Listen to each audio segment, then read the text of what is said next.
અને હવે સીધા જ આપને લઈ જઈએ અયોધ્યા ધામ કે જેના ગર્ભગૃહમાંથી અત્યંત દિવ્ય દ્રશ્યો સામે આવી રહ્યા છે।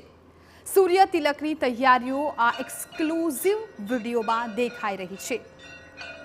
રામનવમીના દિવસે એટલે કે 17 એપ્રિલના રોજ અયોધ્યામાં રામલલ્લાને સૂર્ય તિલક થવાનું છે અને તેની તૈયારીનો એટલે કે તેના ટ્રાયલનો પહેલો વિડીયો આપની સામે છે। અયોધ્યામાં રામલલ્લાના બિરાજમાન થયા બાદ આ પહેલી રામનવમી છે ત્યારે તેને ખાસ બનાવવાની તૈયારીઓ શરૂ થઈ ચૂકી છે, જે અંતર્ગત જ રામનવમીએ બપોરે બરાબર 12 કલાકે રામલલ્લાના મસ્તક પર આ જ રીતે સૂર્ય તિલક થશે। સૂર્યકિરણોનો રામલલ્લાના મસ્તક પર તિલકરૂપી અભિષેક થશે।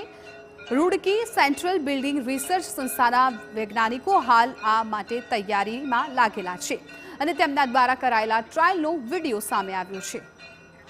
રામનવમીએ પણ આ જ રીતે 75 કિલોમીટરની વ્યાસમાં મૂર્તિ પર સૂર્યકિરણનો અભિષેક થશે। સતત 4 મિનિટ સુધી આ સૂર્યકિરણો રામલલ્લાના મુખારવિંદને પ્રકાશિત કરતા રહેશે। આ સૂર્ય તિલકનું પ્રસારણ 100 LED સ્ક્રીન્સથી સંપૂર્ણ અયોધ્યામાં કરવામાં આવશે। તમને જણાવી દઈએ કે આ ખાસ સૂર્ય તિલક રચના માટે મંદિરમાં 2 દર્પણ અને 3 લેન્સ લગાવવામાં આવ્યા છે અને તેની મદદથી જ સૂર્ય તિલક સર્જાઈ રહ્યું છે।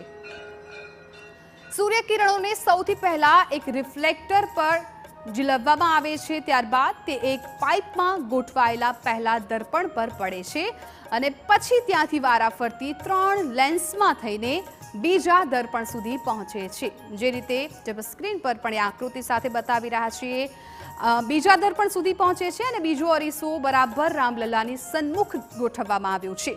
60 ડિગ્રીએ ગોઠવાયેલા આ દર્પણમાંથી સૂર્યકિરણો સીધા રામલલ્લાના મસ્તક પર પડે છે અને સૂર્યકિરણની રચના થાય છે।